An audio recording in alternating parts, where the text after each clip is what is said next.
Welcome to the Warriors of Light podcast, where we interview other warriors of light, people who are up to big things and making a positive impact in the world.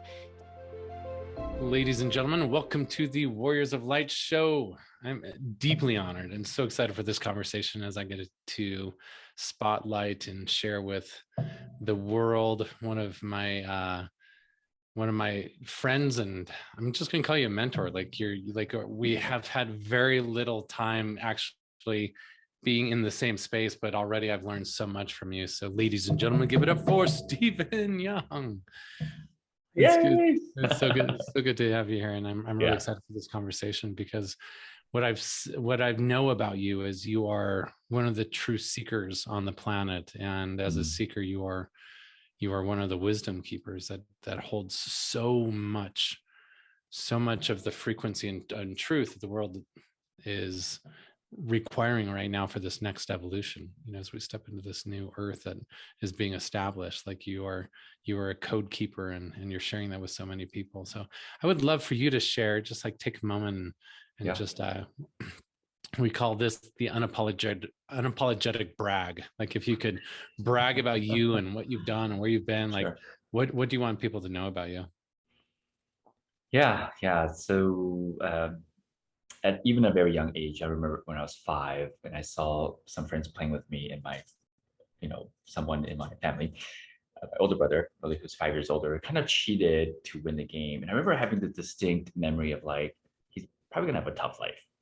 And so I've always been, I don't know, introspective, or these downloads would come in. And that's a blessing and a curse, because when I was younger, I felt pretty lonely. Like I didn't feel like people understood me. And it was like so extremely lonely. At age 14, I was like, enough is enough. And so at that moment, I started to read books on how to program the subconscious and the Bhagavad Gita, like spiritual books and psychology books. And age 14, you just dove in. You're like, I'm going to figure this out. Well, so this download came in one day when I was mostly suicidal, that said, there's no difference between you, Bill Gates, and back then, this is 1989. So Bill Gates was universally cool back then. So you, Bill Gates, and Martin Luther King, the only difference is they thought differently. And so I was like, that's interesting. All right, so let me go and learn how to think, right, instead of just what to think. Yeah, and so that was my first study, sort of the spiritual and subconscious. And eventually, I got degrees in like biomechanics, like the physical aspect of the body, kinesiology, master's and a doctorate in physical therapy. And so for 20 years, I treated over 9,000 patients from that framework of holistic, meaning like what was the root cause of their symptoms, and why isn't their system just restoring itself?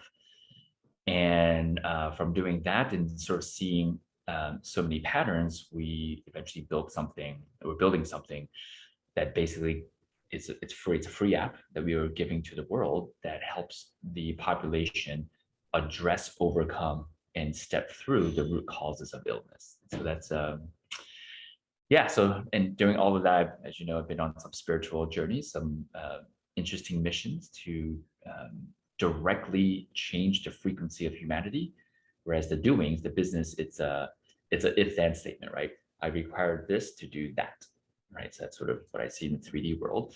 And so the 5D world, nonlinear, it's we can directly change the frequency of humanity. And so there's been 2 missions where we've got to do that. So I really want to talk more about those missions, because I think it's like one of the most fascinating things about your current path and purpose. But I want to like dig a little bit deeper into like who you are, as a soul, as a being, and just knowing that you've probably, like, I know we all have been through like these really challenging, difficult moments that have refined us and shaped us and taught us. And one of the things I always say is like, no strong person ever came from an easy past. No warrior of light ever emerged without going through the darkness. So for you, like, what would you say were some of the defining moments, or some of those times that like really pushed you to the edge and helped you figure out who you were at a soul level? Yeah, definitely. When I was 14, I literally held a knife in my hand. I was like, should I just end it? That was definitely a defining moment. And luckily the answer was no. That really was a huge spark to completely change my path. And some other interesting ones. So 9 years ago, well, this isn't a hardship, it definitely was something that changed the trajectory of my life, which is I was working with someone and I'm in New Jersey. She's in a different state. I got a massage in my own office upstairs. And afterwards, she was like, how was your massage? She texted me. And I was like, how do you know I just got a massage? And it was just shocking. Her answer was like, your soul told me. Right. And so that was like one of my first undeniable experiences of like, oh, wait, there's something else going on. And so that was sort of like a shocking aspect. And really from working with her, so I was like, okay, I'm going to work with you for a year. What I started to realize about 3 months in was that, at that point I was already an entrepreneur for 15 years, right? And having staff members and all that stuff. And so I realized that I had this underlying practice of suppressing and not feeling into like the stress and the anxiety. And then what I learned from her, that was a big awakening, which was when you suppress one emotion, you suppress all emotions. Mhm. And so I had this moment one day where I was literally driving to the office and I was doing some practices that she suggested, and I could feel my emotions unlock. And as I'm driving, I'm like laughing, crying, like all the things at once. And so that was an interesting moment in my life. And she knew, she texted me when I got to the office, how are you feeling? Right. And I was like, well, I just felt all of my emotions. She was like, how did that feel? I was like, probably the most chaotic moment in my life. And she goes, but how did you feel afterwards? I said, the most peaceful moment in my life so far. Yeah. And so those are some very interesting defining moments. I've had some other things where I like worked hard for it and struggled, but when I really look back in terms of what literally directly changed my life path, those are so two very defining moments for sure. Yeah. What advice would you give to someone that's like in one of those defining moments right now that they feel like how they've been doing life is no longer working and they're feeling that friction between where they've been and this desire for something more like and they're like needing to find the courage to actually follow that new path and direction? What advice would you give them? Yeah, it's a great question. I think first and foremost, and this might be biased from last year's journey to Egypt, which is have faith, right? Have faith in many layers, meaning not just like faith, hey, it's going to work out, but faith in terms of there is absolutely a higher power, right? You can call it your higher self, your soul, the universe, God, source, spirit, aliens, whatever you want to call it. Absolutely, there is a higher powerful energy that is orchestrating things here. And so that tends, and when you have faith in that process, you can also say have faith in your ancestors. They're all involved. For me, it tends to really help realize like I'm not doing this alone, and the burden and the impact of my decisions. You kind of realize, no, there's other people who are influencing me energetically, emotionally. Just kind of be open to that. And when you're open to that, that stuff flows into your life, and literally your life can shift pretty quickly. Yeah, with that faith. Yeah. Yeah, I find that too, like faith and surrender and just like this courage. Courage is like this willingness to just allow yourself to do something different than you've done before. And what I find is like when those ingredients are in place and all of a sudden we allow ourselves to experience the magic of the universe, right? The universe wants to give us so much and provide so many miracles and healing and things, but like we're the block to that. One of the things that I feel in you is like your willingness to follow the omens and like these signs from the universe and like I love that. Will you share with us kind of like the story of the unfolding of this mission that you have and maybe like the story of Egypt or some of these things that you're calling in and your willingness to just follow like the signs from the universe to make these things happen? Yeah.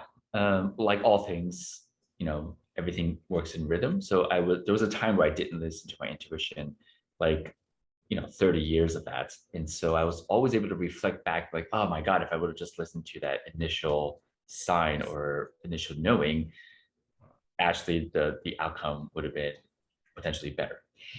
And so over the years, just learned to like just trust it basically. And you do it at a micro scale. Like you literally tap into your own intuition.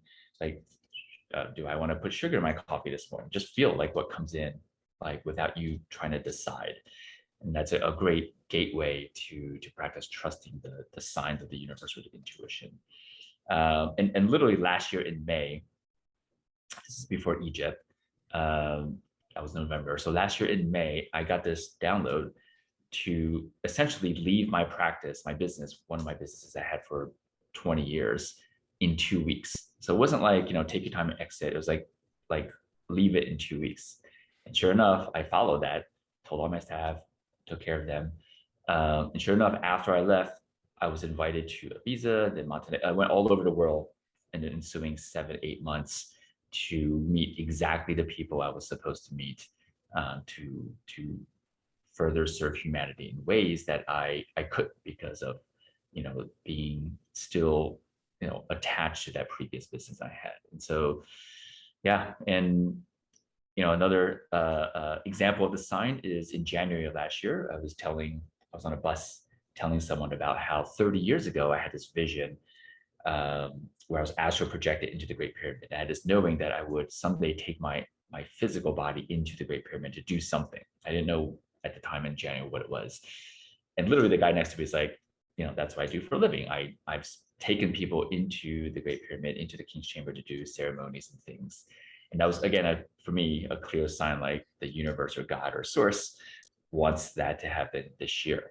And so I listened, made a selfie video, just say, hey, we're going to go to, it was 3 months later because it took me 3 months, but what are we actually doing? And the download came that what we're going to do is do a specific ritual to send love into the collective consciousness, right? To immediately elevate the frequency of like humanity. And I had no idea how though. Like that was just the outcome. I had no idea how. And so I, made a video. I was like, hey, this is what we're doing. I sent it to 30 people, and like 27 of 30 said yes.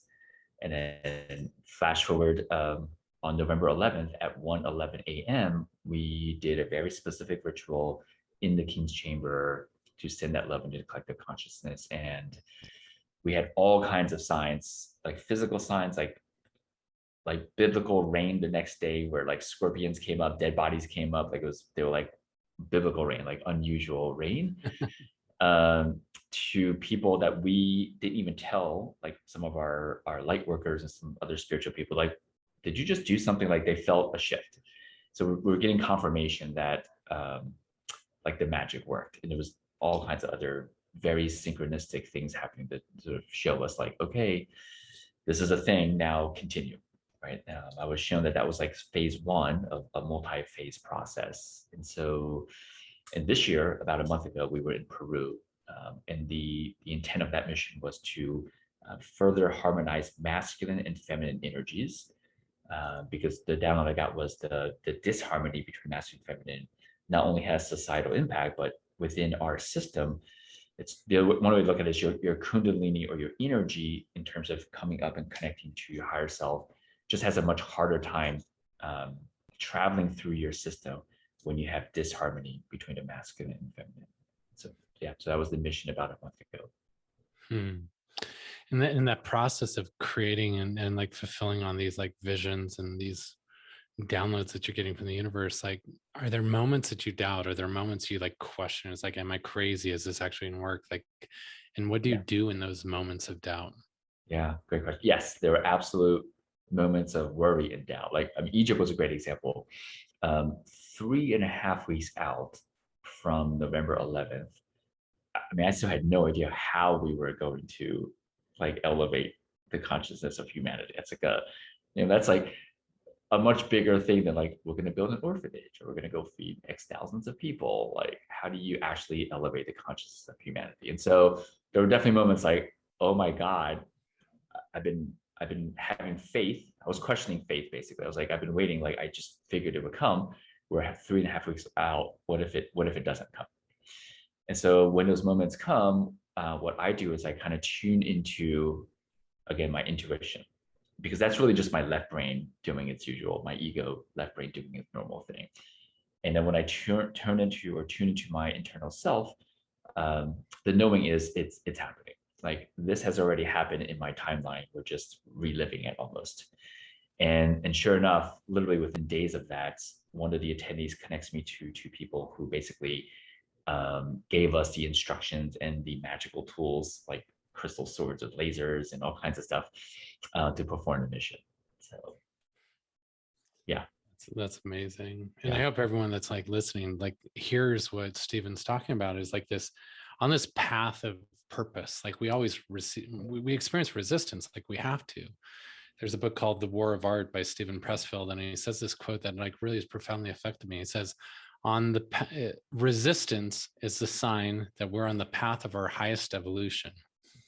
So resistance is a sign that we're on the path of our highest evolution. I think there's a lot of people that are like, if the universe says I should do this, then everything should be easy.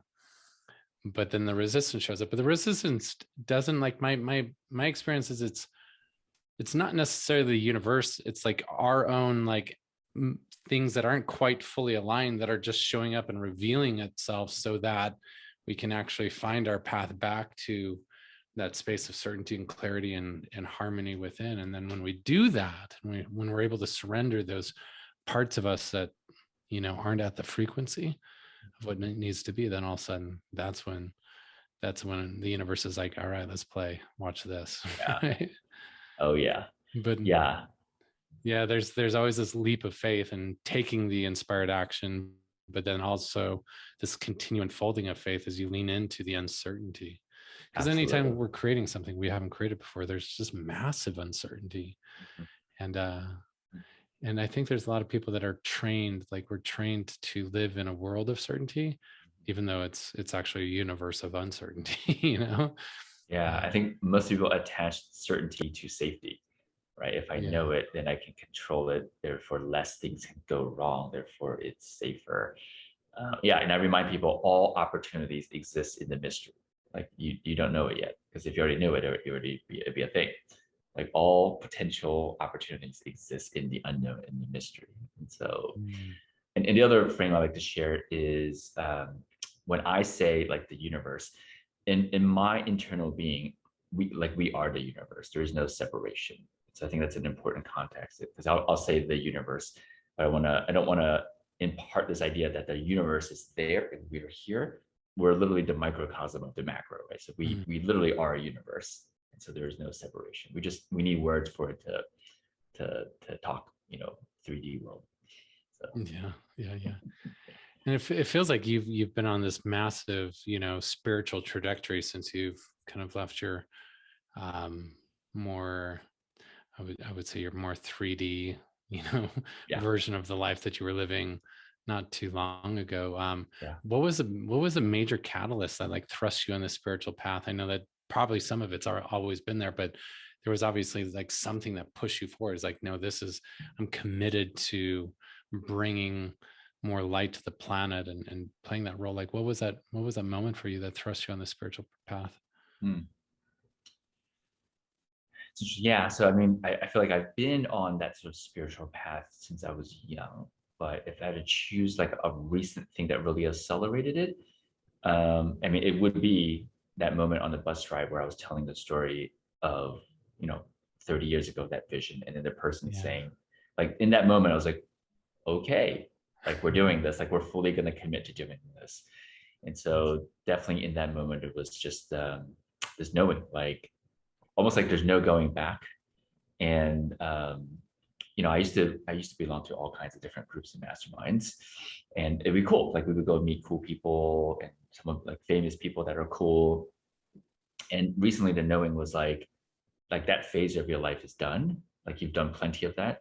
Now, when you go on these trips, make sure there's a direct impact on humanity and don't do anything else. And so that download just came in about 2 months ago.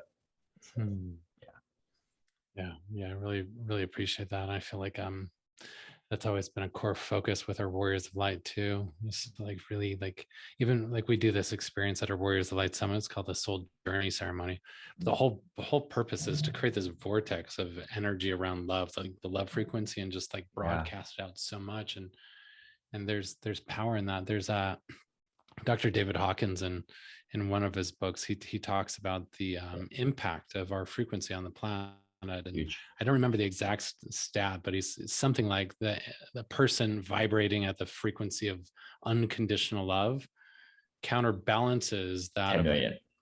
It's 10 million. Is that right? Yeah. 10 million, right? So you bring 30 people together, all like really tuning into this unbelievable, powerful, frequency of unconditional love, then, you got 300 million people that are being impacted energetically because of that. And that's meaningful. That's like really meaningful Huge. work, and for each one of us to like keep aligning with that unconditional love in our life and stuff. That's I feel like the work that's so important. I want to ask you a question about your perspective, your vision for the next few years of humanity. I think we all feel like we're on this like precipice of change, and technology is evolving, and culture's evolving, economy's evolving, biotechnologies, accelerating. Like what do you feel like are some of the biggest changes that we'll see in the next 5 to 10 years? Yeah, I will say that I get this question a lot.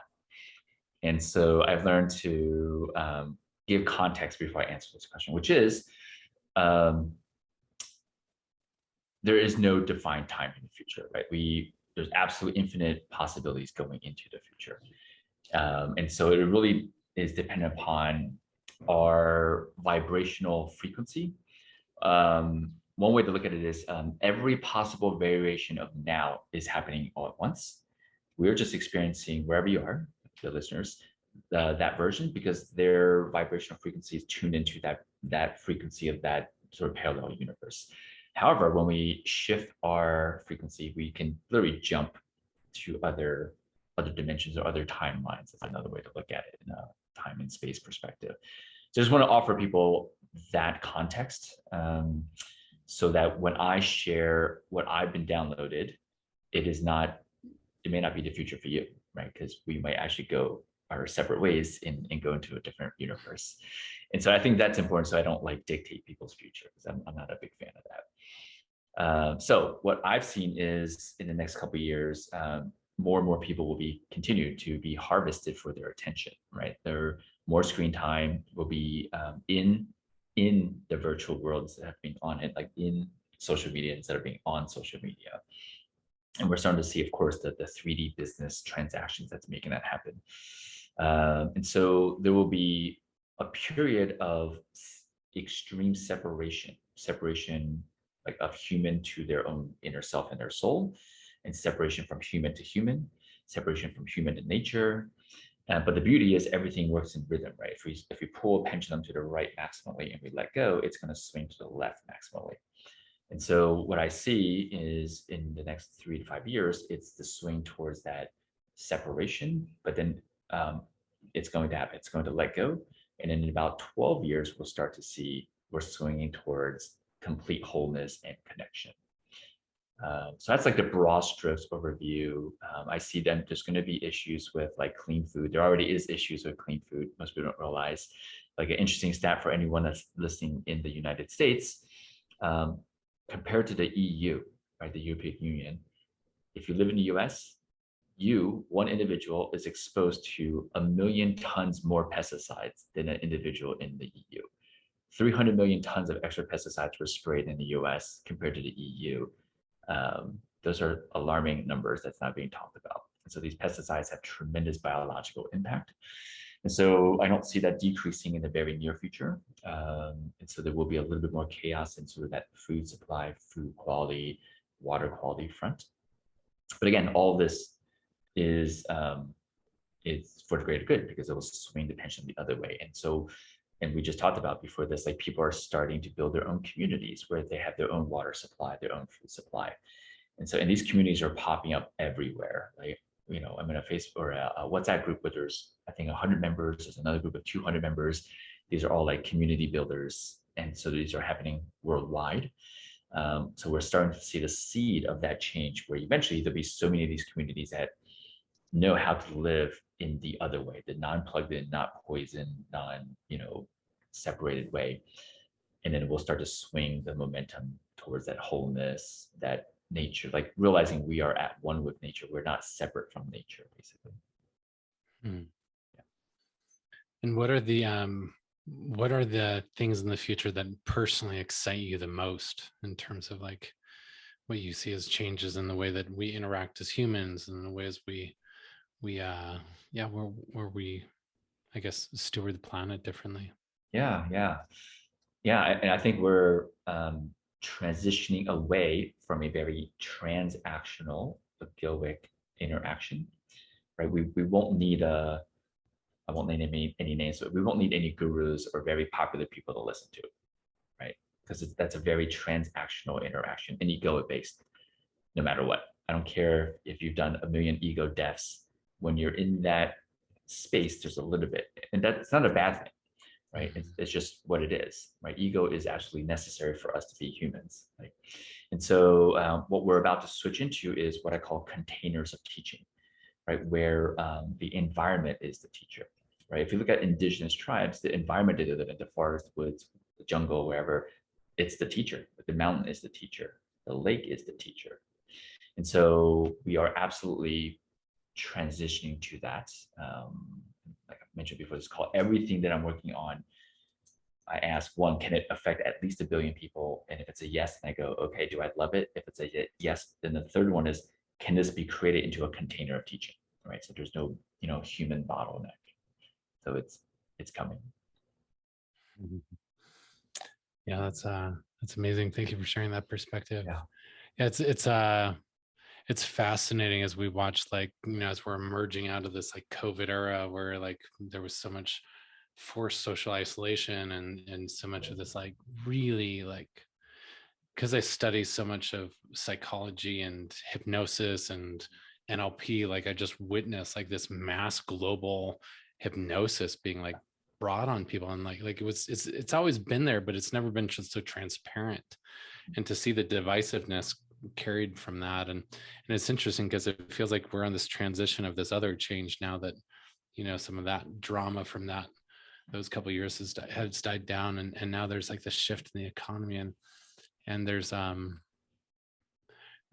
lot of change that's always going to be here, but like it's accelerating. And what's present to me more than ever is the fact that we need to do our own personal work so that we don't get sucked into the global mass psychosis and hypnosis that's happening, so we can stay sovereign as these leaders of light. And if we do that, then regardless of what happens out there, we have this ability to like stay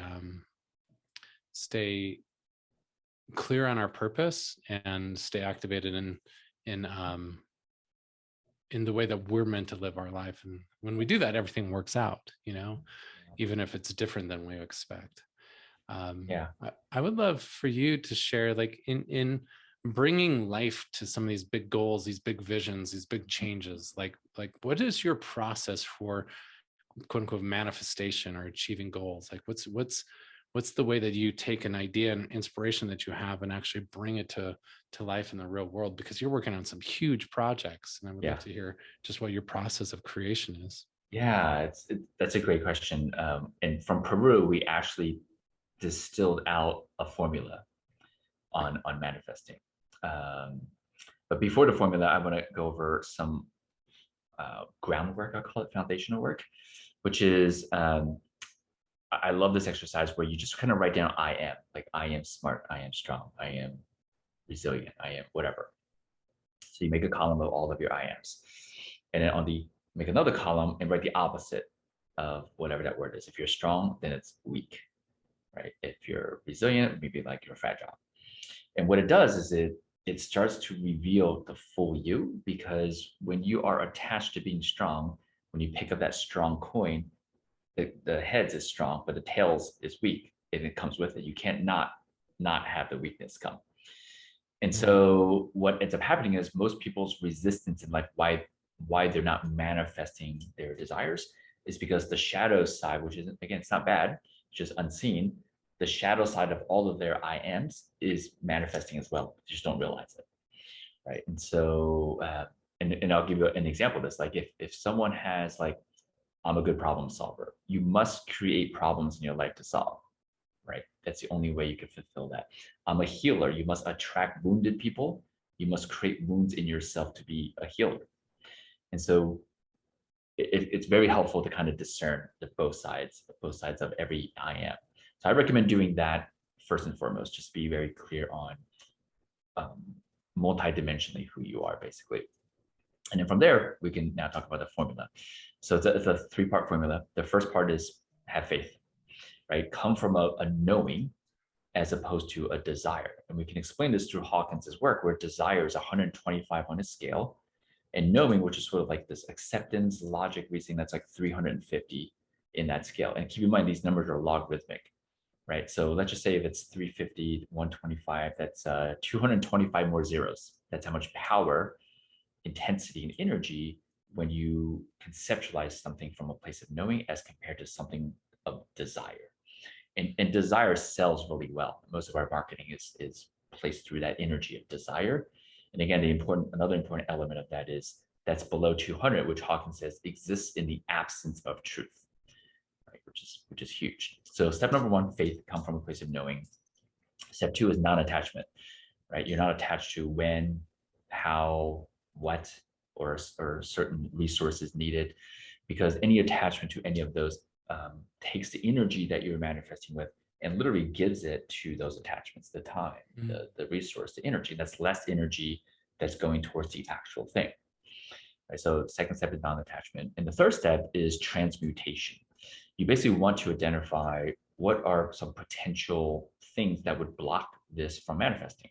And you want to identify them from a conscious perspective, which is your stories, right? Your I ams and your beliefs. Subconscious, right, which is more pictures and metaphors, energetic, and somatic. And so you're going to want to do some work there that addresses all four realms, that unblocks, the thing that you want to manifest. Right now, I'll give an example. Like if someone's like, I want $1 million, but there's a conscious belief of like, money doesn't grow on trees, or I am not worthy to be rich, or rich people are evil, but I want to be good. Clearly, that is going to block the manifesting of the $1 million, right? And so you're going to want to process that from a conscious perspective, somatic, energetic, and subconscious. Talk to me a little bit more about like the ways that you process it in these different ways. Sure. I'm really curious in terms of like when you notice resistance there, like a story around money or a story around limited resources or time, whatever it might be. Like, how do you actually somatically or process it hypnotically? Or I can go over that. So most people default to quickly conscious, right? They're thinking, no, this is not especially for someone that's sort of embarked on the spiritual path. They'll reframe it basically, right?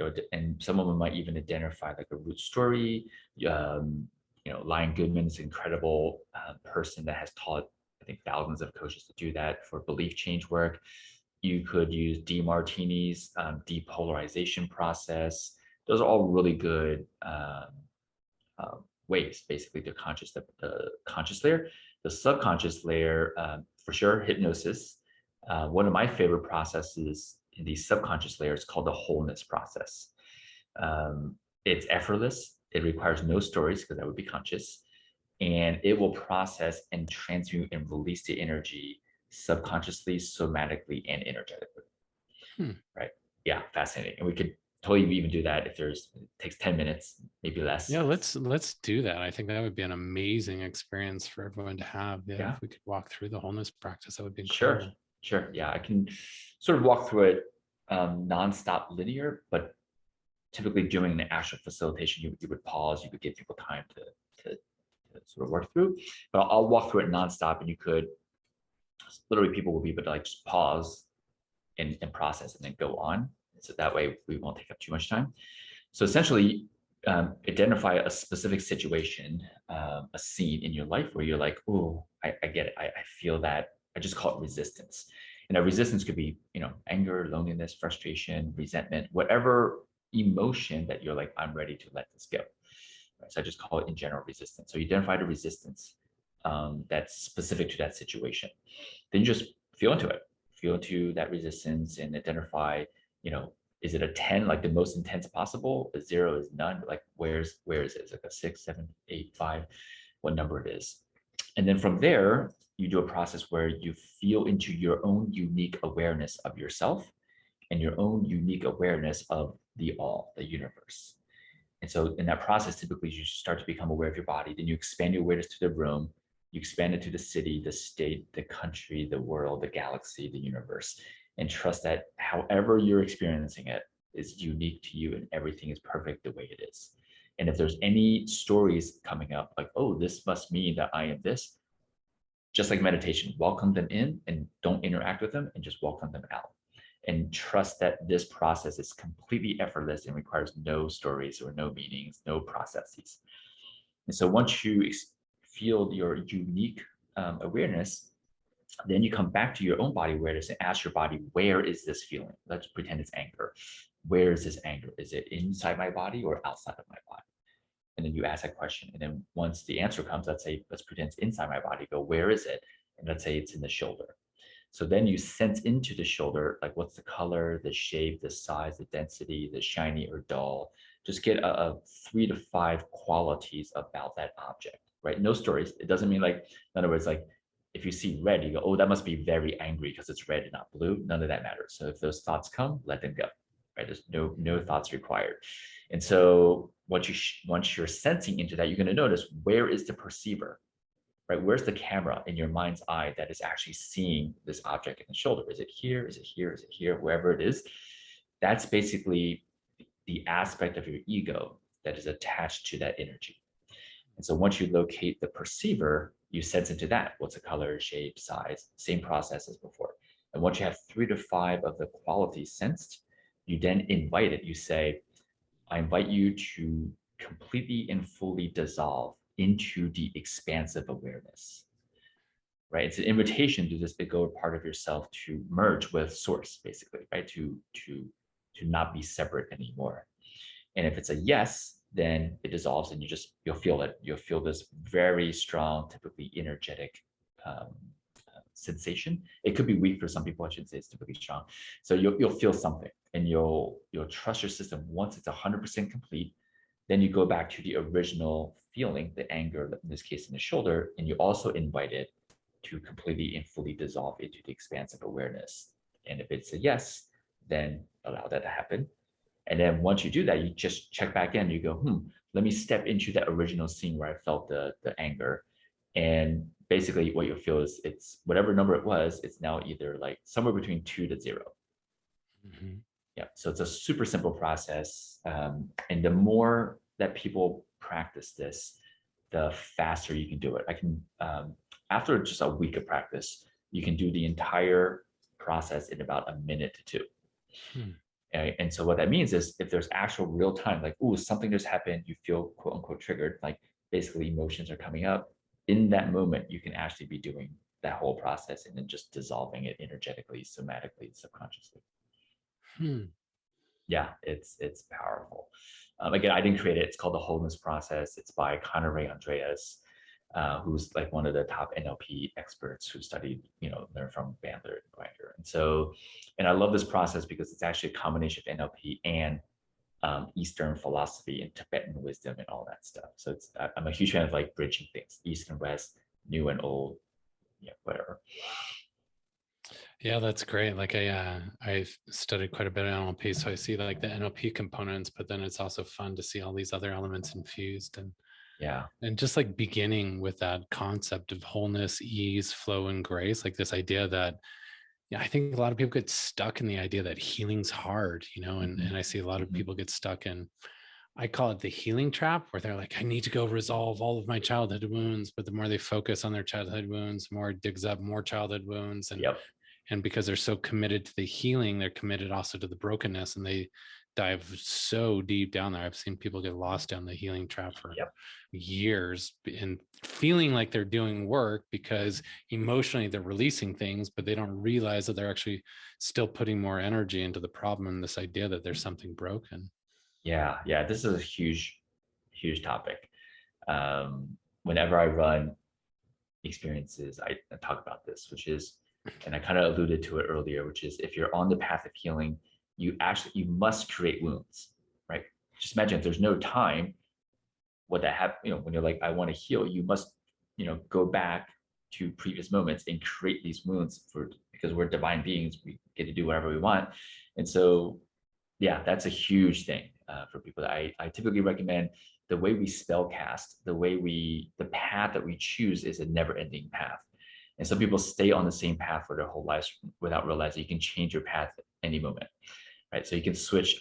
My personal practice instead of healing, which I did that for 20 years before I realized all the things, is now the spell casting, the intention and the path is to love parts even more, right? Because we set the intention to love aspects of ourselves even more, we must find and attract love that we get to love even more, right? Whereas if you're setting the intention to heal, you're attracting wounds. And so, I'm not suggesting everyone adopt that path. I'm just sharing what my path is. So just realize that you can choose a completely different path, right? You can, I'll give you another one, to use curiosity to find even more aspects of myself I have yet to fully know, right? That's different than healing, right? And so choose your path and your spell casting very carefully. Yeah, I love that. I think that's very, very, very relevant for so many people. It's interesting because even on the path of plant medicine, I see a lot of people like with their dance with ayahuasca, it's like this deep, painful purging. There's like this darkness of their soul. But for whatever reason, for me, every time I do ayahuasca, any plant medicine, it's just like this pure bliss journey where it's just like I'm surrounded and immersed in unconditional love. And I think it's because I always enter with the ceremonies with this intention. It's like, oh, everything that I want is easy and graceful and joyful. And so my dance with Aya and all these other things, it's not that every once in a while, like even if I do purge, it comes from a joyful place. It's like this beautiful experience of release. Like there's no struggle in it. And my wife, when we were down in Rhythmia doing ayahuasca for a week, like her first night was like a lot of struggle, but then the second night she just chose the mantra with ease and grace, with ease and grace, with ease and grace. And then with that, like she had this beautiful thing. It's just like, wow, it's there's nothing hard about wholeness, you know. The hardness is like when we believe that the path should be difficult, or that our soul isn't worthy of the ease or the joy or the love. And I think that's really relevant, especially for warriors of light who are out there. Like even the idea of warrior, like what if instead of the idea of warrior being like we're going to battle, it's like there's no battle in our mission and our purpose to bring light to the planet. It's just like this willingness to stand in our strength, but to have it be effortless and joyful in that practice. And that's why I really like resonate with this wholeness healing, the wholeness process that you're talking about. I think that's really beautiful. Well, in the last few minutes that we have together, I would love for you to tune into any other message that you feel like is really relevant, any other message that you want to have heard right now, any other message that's like really present on your heart that you want to transmit to us. For sure. Know that all marketing message basically imparts separation, right? And I haven't figured out how not to, right? Because you can't say you're perfect in every which way, but I suggest drinking this cup of water, because then I'm suggesting you're dehydrated, thirsty, something. And so it's a interesting aha for people to realize that we are living in separation. And so make a effort to choose wholeness, right? So in other words, it's almost like you can be dealt the card of separation, like you need a Mercedes to feel blah, blah, blah, or you need this pill, or you need this thing. You can take that card and observe it through your own lens of wholeness. This practice can be pretty monumental. It lets go of so many things, the illusions that we have. So that. I love that. Like it kind of comes down to like my core philosophy. I've been, immersed in the world of quote unquote personal development for 20 years. I've been leading my own workshops and seminars for 13, led over 175 of these like 3, 4, 5 day experiences all over the world. And it's interesting watching my own personal philosophy of transformation change, because I grew up in a generation of, Tony Robbins and T.R. Beckers and Zig Ziglars and all these beautiful souls. But it's interesting because, like you were saying, like it's very much like the ego-based method of personal development and the guru model, which is interesting and it serves its purpose. But my fundamental challenge with personal development now, I don't know if challenge is the right word, but the way that my philosophy has evolved from that is like it feels that the most of the personal development industry is based on this core idea that you're broken and you need to be fixed. And because of your brokenness, if you just buy this or do this, like then all of a sudden you'll somehow get back to a space of wholeness, which is, I believe, the fundamental lie that our society is like struggling with right now. Instead, I love pursuing the work that I do in transformation, not as a you need to change to be someone different. It's just like you just need to release who you're not. Exactly. Like it's just like you're already perfect. There's nothing broken about you, but there's stories that are just creating friction because the stories aren't true. The stories aren't actually who you are, and it shifts our paradigm of experiencing transformation, because it's not projected from the state of like you're broken, let me fix you. It's you are fully whole and let me remind you. Exactly. Yeah, that is huge. I tell people, like, recent history books, like let's say the books from the last 100 years, will give you the mechanism to get what you want, to chase that carrot even better. Ancient texts will teach you and embody complete wholeness and peace, no matter what's happening. And so be aware of those two differences. Yeah, that's beautiful. I'm reminded of this like Taoist quote that like really like impacted me a lot, because so much of us are in like so much of our identity, especially in Western culture, is like we just need to chase that mirage and hopefully we'll catch that thing that's going to make us feel whole and complete. If we just have enough money, if we have that job, if we have that beautiful wife or relationship, if we have that car, then we live if-then world. And it puts us in a state of like constant separation, like you were talking about. And the quote, the Taoist quote from Lao Tzu, it says, "Be content with what you have. Rejoice in the way things are. When you realize there is nothing lacking, the world belongs to you."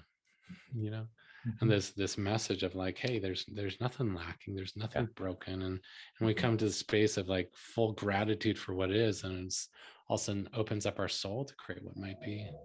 Exactly. And I think that's a powerful reminder.